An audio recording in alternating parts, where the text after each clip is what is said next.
because I have to go. Yo, I'm joined by my good friend here, all the way from the Bay Area, Andy Nickum. How's it going over there, man?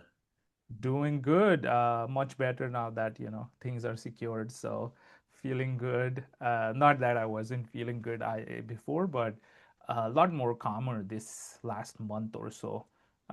Even before I had secured things, and I'll talk more into it. But feels good to be not looking for a job from a place of wanting a job.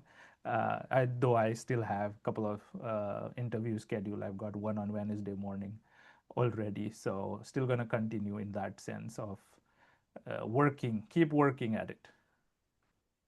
Just for everybody to get a sense, what was your background before you were training with us, and then ultimately, what were some of the challenges that you encountered on this particular job hunt? I think I mean I've been in tech in the Bay Area for since what 2013, so 12 odd years, and being a product manager for 7 8 years out of that. I've been in tech. I've been at startups. I've been at large organizations, enterprises. Uh, been through everything. So it wasn't something that I was not used to.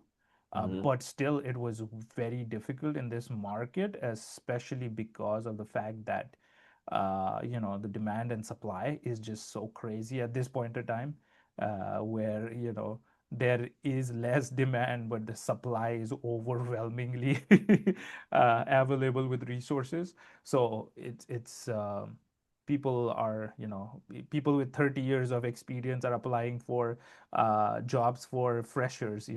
So there is on an average applications that when a job opens, when I was seeing on LinkedIn, a job that was posted an hour ago already had 700, 800, 900 applications go in within an hour. So it just was such saturation. So I think the first step itself was difficult in terms of standing out. How do you differentiate and how do you get through these 700 800 applications, and get to a recruiter, and forget about even getting to the hiring manager, right? In that sense, through applications. So that was first biggest challenge. Second biggest challenge is getting to the hiring manager. How do we get to that? And kind of through the program, I learned that you can directly message to people, and more so like you encourage that, and that was very helpful. Just hitting people up on LinkedIn. It was a small success rate. I mean, not everybody accepted it, but when it accepted it, it worked out because, sending messages to 40 odd people and like one or two of them respond back. And when they responded, they would either say, is like, hey, just apply uh, through the portal. That's what most of them said. But a lot of them were like, oh, yeah, your profile looks great. But at least they looked at my profile. So they were like, yeah, your profile looks great. And like, I always had that connection into the role, that, hey, thanks for responding. I've applied. Here's my resume as well. Or here are 2 3 points. So kind of you got that first hand view or access to them, right? Which a lot of times you had no idea when you apply through that system if you're going through the ATS or not. You're not hearing back from any recruiter, you're not hearing back from anybody. So this kind of build that confidence that, oh yeah, you're making progress, which is so hard in today's time to make that progress itself and be confident. Like you can send in 3,000, 4,000, 5,000 applications, and they might all just end up in a fucking black hole. Nobody knows. So because you're not hearing back anything, you're not getting rejections, you're not hearing back anything, so you really don't know where it is going. And which was what happened before I joined this program, right? I had sent all these applications and I had not heard back from a single one of them. So I had no clue whether anything was going through or not, what I was doing was right or wrong. I did not know anything. So I needed to change, and have the strategy and have a different plan of action, which is what happened through you. Well, you're in a unique position because you were referred to us by Cal. Cal had done the product school program. You had done the product school program as well. like did you how did you meet Cal? Oh, Kel, I actually know him through another program, right? So, uh, another through someone that I met him, and like I to be honest with you, I've not even met Kel in person, but we used to do a lot of mock interviews together. That's how I knew Kel. And we were supporting each other through that process. I was like, Kel was having all these interviews, and I was the his mock interview buddy as a product manager. So we used to mock interview quite a lot. Even before I came to the program. So I was like, hey, one day I was like, I'm frustrated, this, that. And he invited me to join one of your free sessions, and I joined, and I was like, well, this guy speaks sense, so let me see if I can join. And I joined after that. The only thing was, I needed to figure out my situation with money since I wasn't working. But otherwise, it was pretty straightforward for me that, when I joined, it was going to make, uh, I knew it was going to be helpful. I already knew that. And which has proved to be helpful. Right. And I think the really cool thing is like, how would you compare our program? Which program did you meet Cal at? It was I don't want to go into that part, like it was, but it was another coaching program. Yeah. Man, dude, you gotta call out the competition right here. Did try Exponent? No, no, no, no. That I tried theirs. I did that for, learning questions and what kind of questions they're asked and things like that.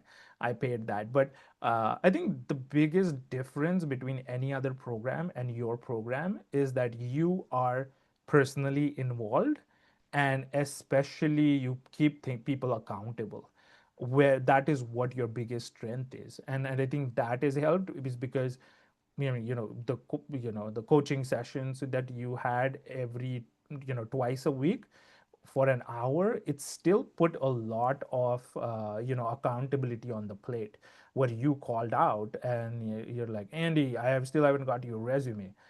Andy, I don't see your numbers up. What are you doing? And it kind of puts that, it's like, hey, no, he's paying attention to me. So I got to put in more. I got to do it, stay on top of things. And that kind of started that kind of ball rolling more than anything else, where I was like, I wasn't, being afraid to do things more. And then that helped, those just twice a week, just having accountable. Whereas most of the other ones are like, hey, you pay me, here's the program, here's what you can do it at your own pace.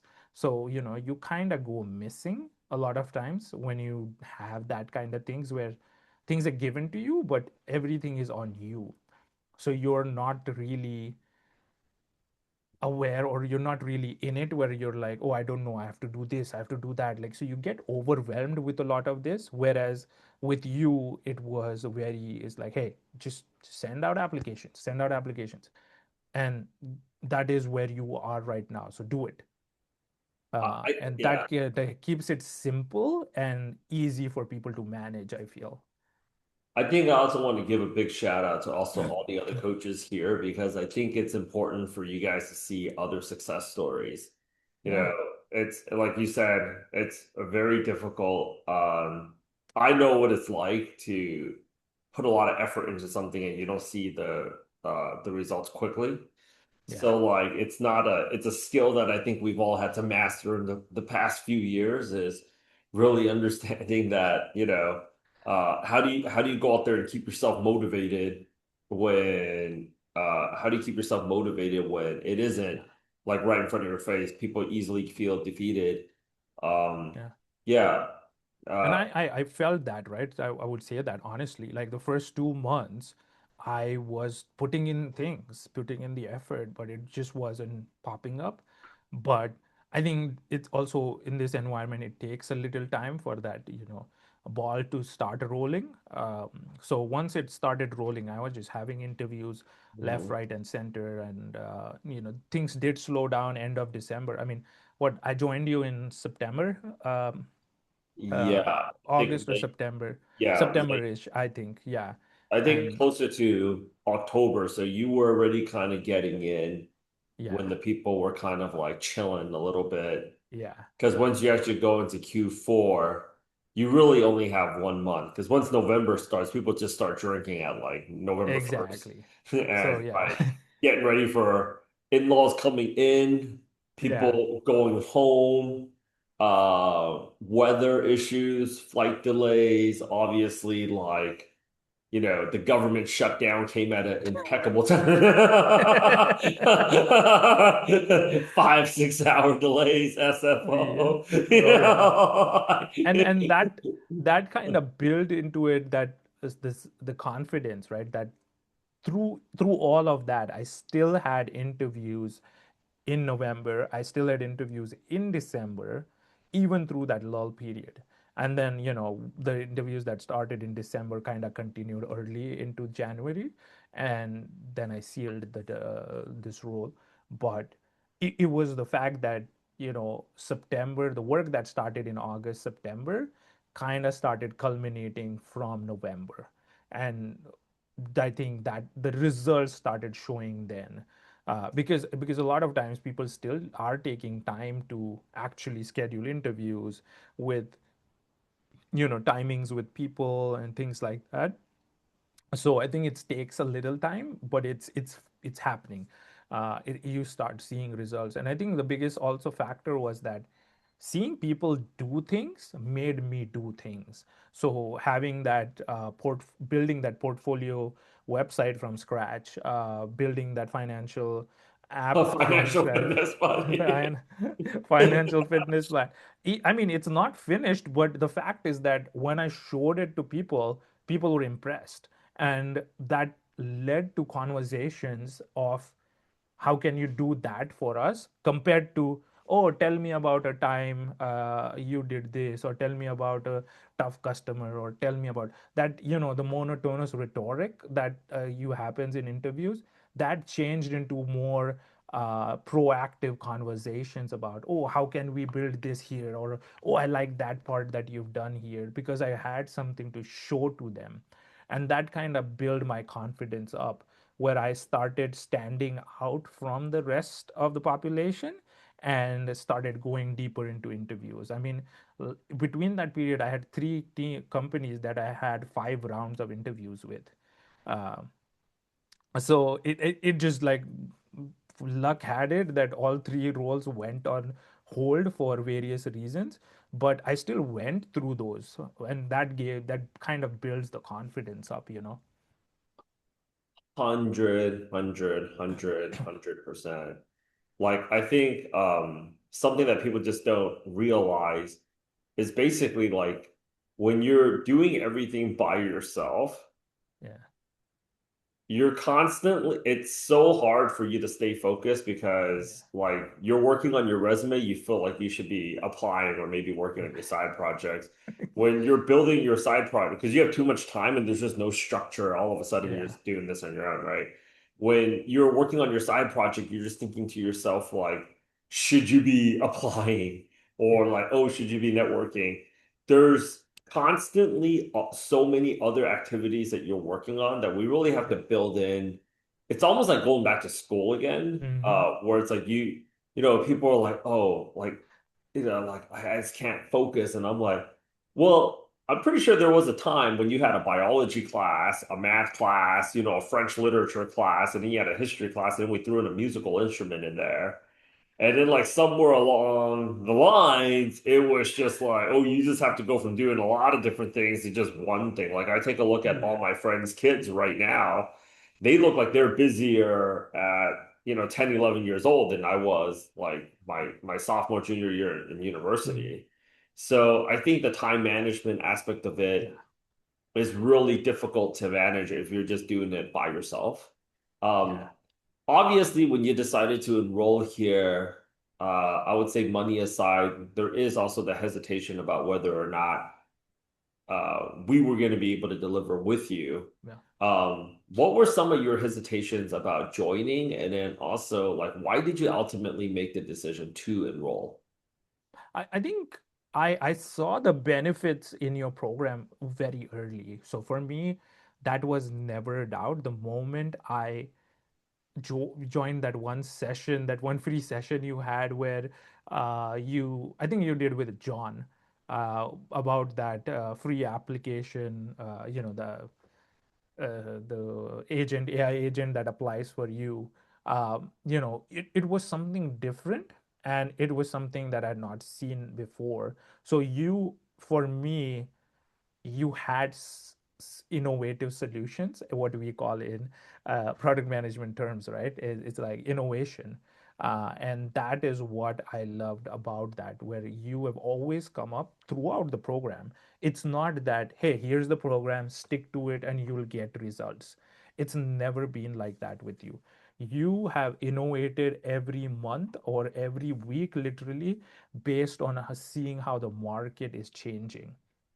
And what I saw initially through that session with John, I think that held throughout the next 2 or 3 months that was there.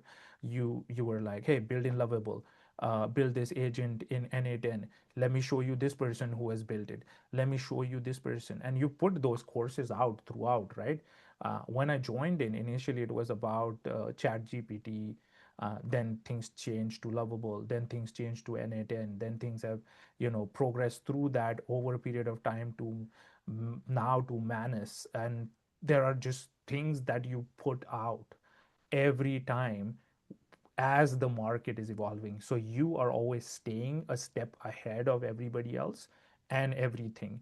And that has kind of helped me in that sense that, oh, this looks simple. I can do this. Seeing that from whether it was seeing Kel build those YouTube videos, or seeing who was it? um, the Turkish girl initially, I forgot her name. Sure. Duru the Guru, yes. Her building those vibe coding videos, or seeing somebody else, I think, I don't know if it was Uganu or Kaiser, who built the Lovable app, portfolio. Those seeing those things, it makes you believe in things that they are doable, and having those courses to follow through makes it just a very seamless. It's up to you if you are going to put in the effort or not. So for me, that was just, things were made so easy that I could do. I didn't want to spend money, so I built most of my Lovable stuff for the free tokens that I got every month. So my progress was slow to get to things, but at the same time, it was just about having that availability from you for the courses. For he's like, hey, I'm seeing these things change, so change the keywords on your resume and you will get success. And that was held true throughout the process. I got changes, I like, with minor changes in resumes, or just doing things made me stand out from the rest and get through that. And that is what I would say was the difference. How Or long did the which whole process? Oh yeah, go ahead, finish that.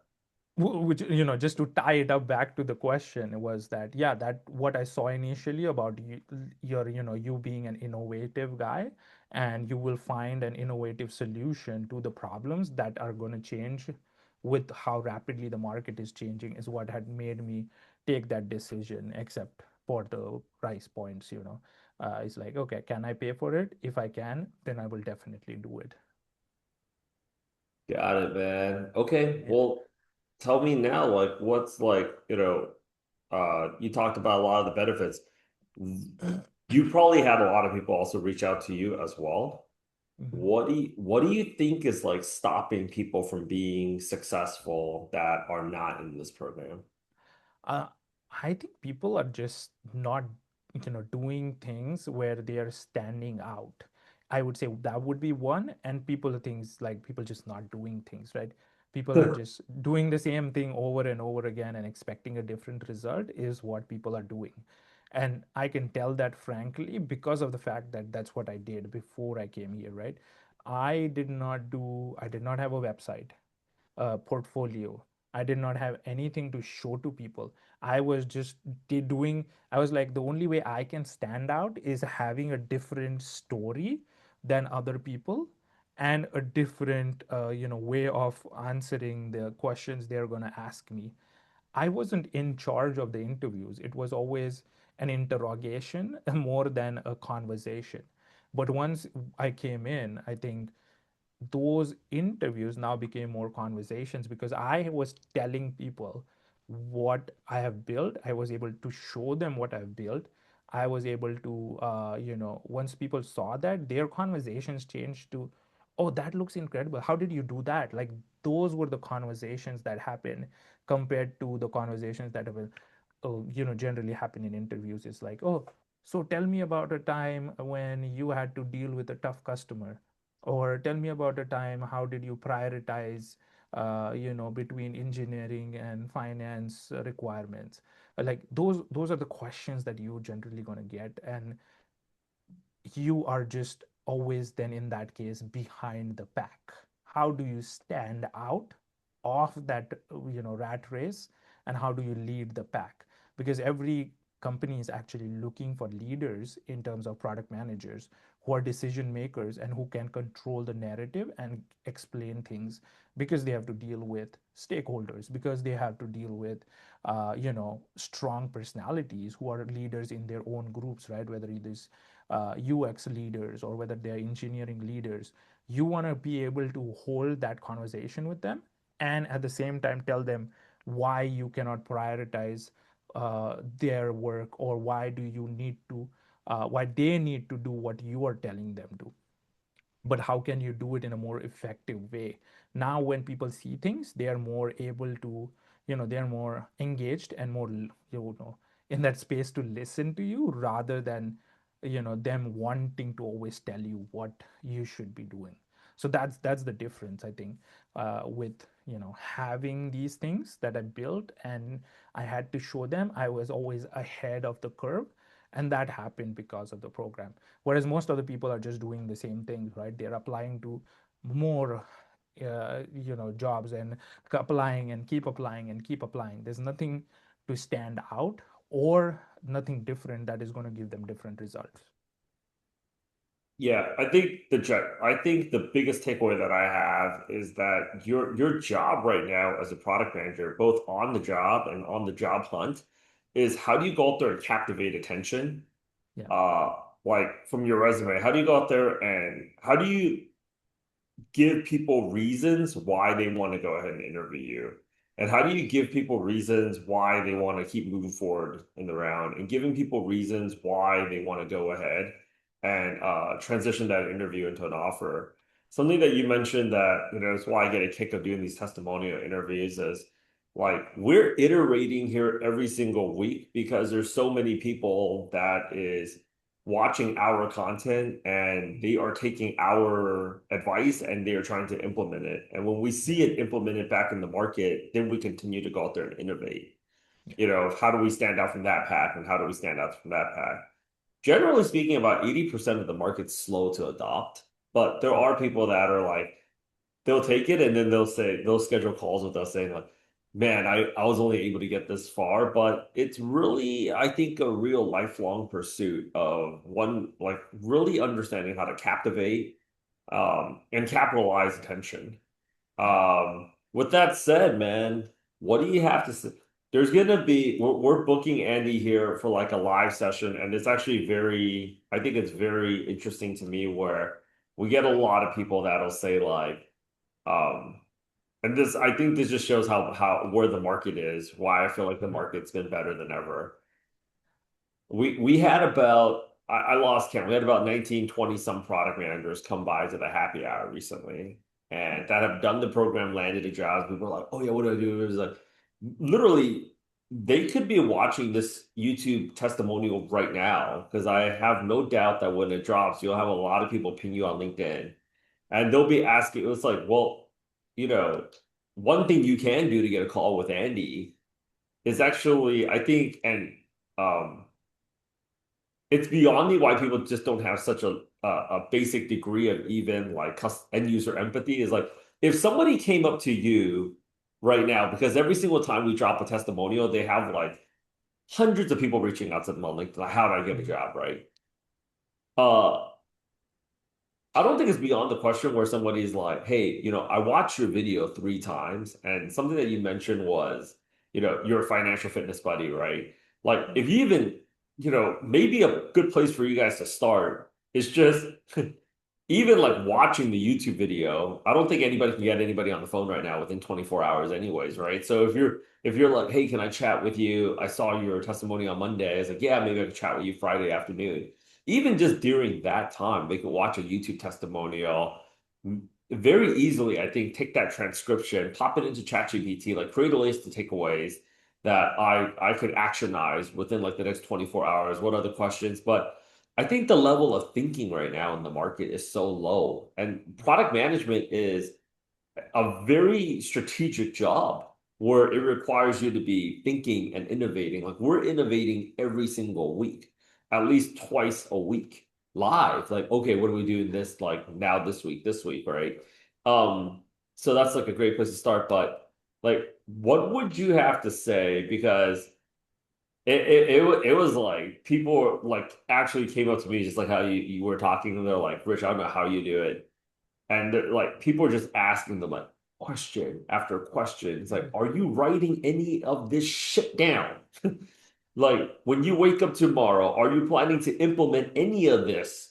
Are you gonna Yeah. do it this weekend, right? Like, what would you say on the final word about why people should just enroll in Product Gym and like the consequences of not being part of this community?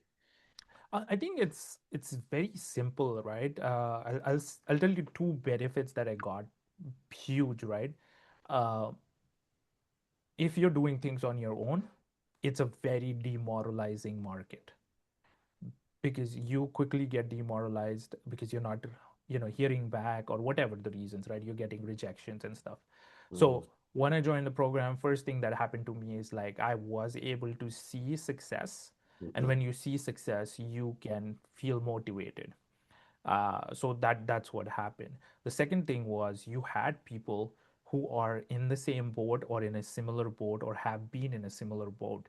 So I was able to see things which made me do things. So, as I said, things that made me stand out was not because of me trying to do them, but because I saw that from the community, right? I saw somebody innovate into something, so I was like, oh, that seems cool. I should do that. I can try that. So, me trying that one week, failing, and trying to learn from it gave me that sense which I was missing quite a bit. So seeing that from the community was very important. So two things I would say is like that, having that support system, right, to able to see success and keep you motivated because of that success was what the most helpful thing was. And secondly was just like seeing things, people building things, because different people have different ideas. And uh, you know are the hackathons that you did, just seeing people build different things, it kind of gives you different ideas, but at the same time it gives you that, oh, this looks cool. And like when I see that, I'm like, if I build something, I will be cool too, right?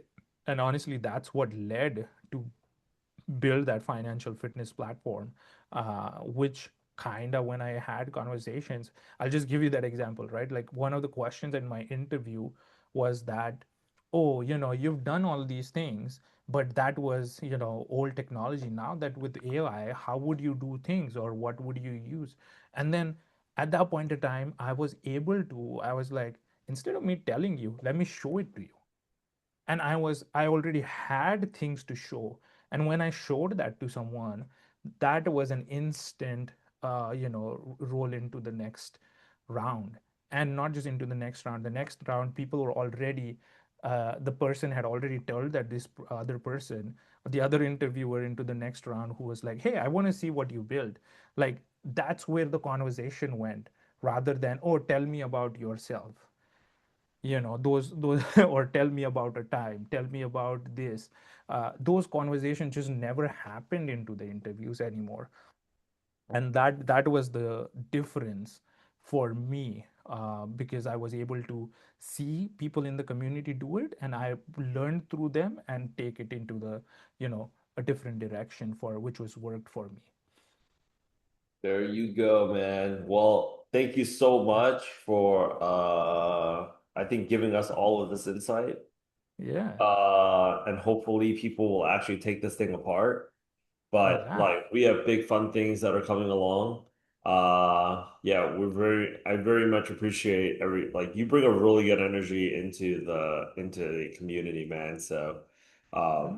yeah. I mean, I've got it from everybody else, right? Like it's about taking things not just from you, it's just from learning from everybody, you know. Like I know, I mean, I knew Kel, so I give Kel's reference, but not just Kel. There's a Shah, there's Amir, there's John, who's not, you know, was one of the instructors, but there's so many people I've learned through Kaiser, you know, where I've seen people do things, Ugano, uh, there's so many people throughout this part in the community where I've learned, you know, Gopal is doing cool stuff now, he's building those videos and stuff.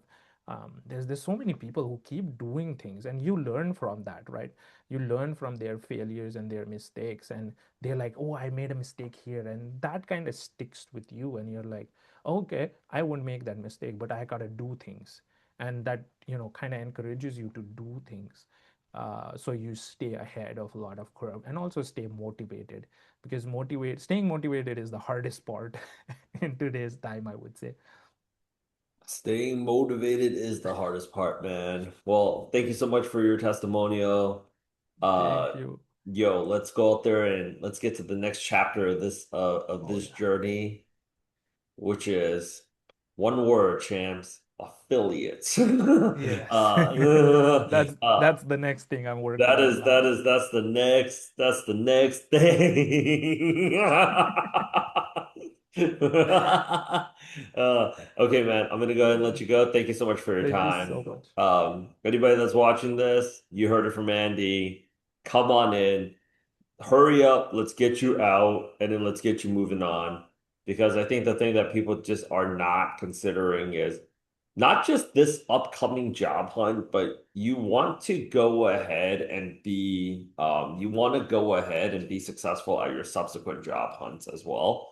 You want those jobs coming to you. We've actually placed a lot of product leadership roles, and a lot of that just comes from the network of people that are just here, that also have invested time and energy giving back into this community. So when the best opportunities come around and they've seen guys like Cal and Kaiser and other testimonials that you guys are seeing right now, because they end up becoming the coaches here. It's like I'm gonna think about this person versus somebody's like, I did product gym like 7 years ago. Like I haven't seen you in 12 times seven, like 12 months times seven.